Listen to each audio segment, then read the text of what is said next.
कुछ ख़वातीन को माहवारी के दौरान बहुत दर्द होता है, खून बहुत ज़्यादा पड़ता है, बांझपन का मसला हो रहा होता है, पेट के निचले हिस्से में दर्द रहता है।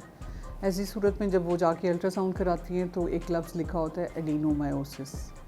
ये क्या चीज़ है, आज की इस वीडियो में मैं इस बारे में बात करूँगी।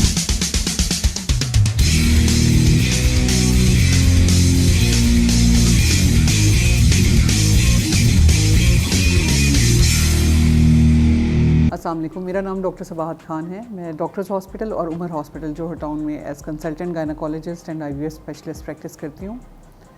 मैंने देखा है कि कुछ ख़वातीन क्लिनिक में प्रेजेंट करती हैं, वो कहती हैं कि मुझे माहवारी बहुत ज़्यादा आती है, खून की बोटियाँ आना शुरू हो जाती हैं, 8-8 10-10 दिन माहवारी आती रहती है।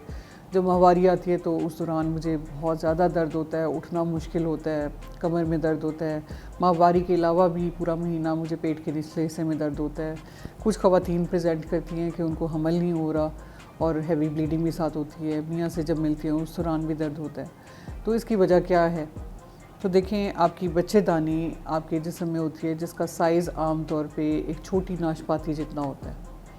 बाज़ औक़ात ये होता है कि बच्चेदानी की अंदर की लाइनिंग ग्रो करके जो यूट्रस की दीवार होती है उसके अंदर चली जाती है, और हर महीने जब हार्मोन के इफ़ेक्ट की वजह से आपका यूट्रस यानी बच्चेदानी ब्लीड करती है तो वो जो ग्रोथ बच्चेदानी की दीवार के अंदर गई होती है उसके अंदर भी ब्लीडिंग होना शुरू हो जाती है और यूट्रस फूल के साइज़ में बड़ा हो जाता है।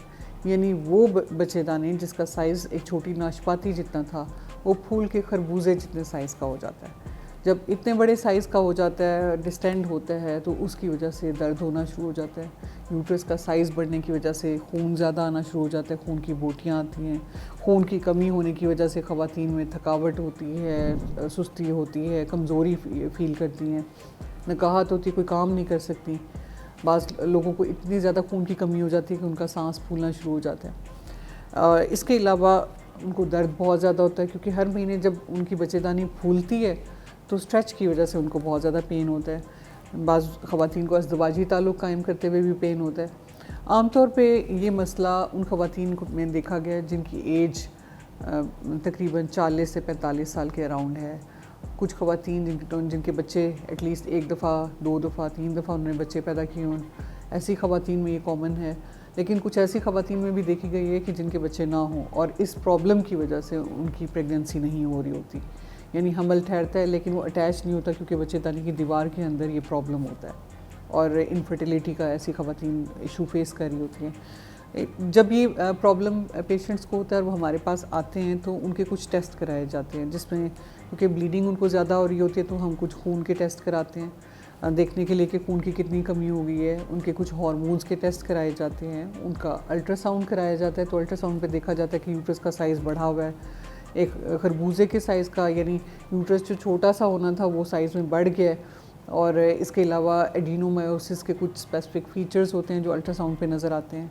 एक और टेस्ट MRI जिस पे पता चलाया जाता है कि एडिनोमायोसिस है। ये मुख्तलिफ टेस्ट हैं जो आपके डॉक्टर्स आपके करवाते हैं। जब ये प्रॉब्लम आइडेंटिफाई हो जाता है तब आपके डॉक्टर आपको ट्रीटमेंट सजेस्ट करते हैं, आपकी जो भी कंप्लेंट्स होती है उसके मुताबिक। जैसे कुछ लोगों को खून ज़्यादा पड़ रहा होता है, खून की कमी को पूरा करते हैं। जब ब्लीडिंग ज़्यादा होती है तो ब्लीडिंग को रोकने के लिए कुछ अद्वियात दी जाती हैं, कुछ हार्मोन्स की टैबलेट दी जाती हैं जो कि आपके बच्चेदानी के अंदर होने वाली ब्लीडिंग को कम करती हैं, लाइनिंग को थिन करती हैं ताकि यूट्रस ज़्यादा ब्लीड ना करे। और कुछ ख़वातीन जिनको बांझपन यानी इनफर्टिलिटी का इशू होता है उनको भी उसके मुताबिक ट्रीटमेंट दिया जाता है। अब जो ये मुख्तलिफ ट्रीटमेंट्स होते हैं इसमें कुछ गोलियाँ दी जाती हैं, बाज़ केसेस में कुछ इंजेक्शंस दिए जाते हैं, बाज़ केसेस में बच्चेदानी के अंदर एक कॉपर टी की तरह की डिवाइस जिसे हम माइलिना कहते हैं वो इंसर्ट की जाती है। अगर फिर भी ब्लीडिंग कंट्रोल ना हो और जिसकी फैमिली कंप्लीट हो और ये प्रॉब्लम्स उनको ज़्यादा स्वेयर हो रही हों तो ऐसी सूरत में इसका हल बच्चेदानी का निकालना यानी हिस्टेक्टमी है, क्योंकि पूरा का पूरा यूट्रस आपका साइज़ में बढ़ चुका होता है, ख़राब हो चुका होता है और जब वो किसी मेडिकल ट्रीटमेंट को रिस्पॉन्ड नहीं कर रहा होता तो उसका आखिरी हल सर्जरी होता है, यानी बच्चेदानी को निकाल दिया जाए। तो जब भी आपको ऐसा प्रॉब्लम हो आप अपनी गायनेकोलॉजिस्ट से बर वक्त रब्ता कीजिए ताकि इस मर्ज़ की तशख़ीस करके इसको कंट्रोल किया जाए।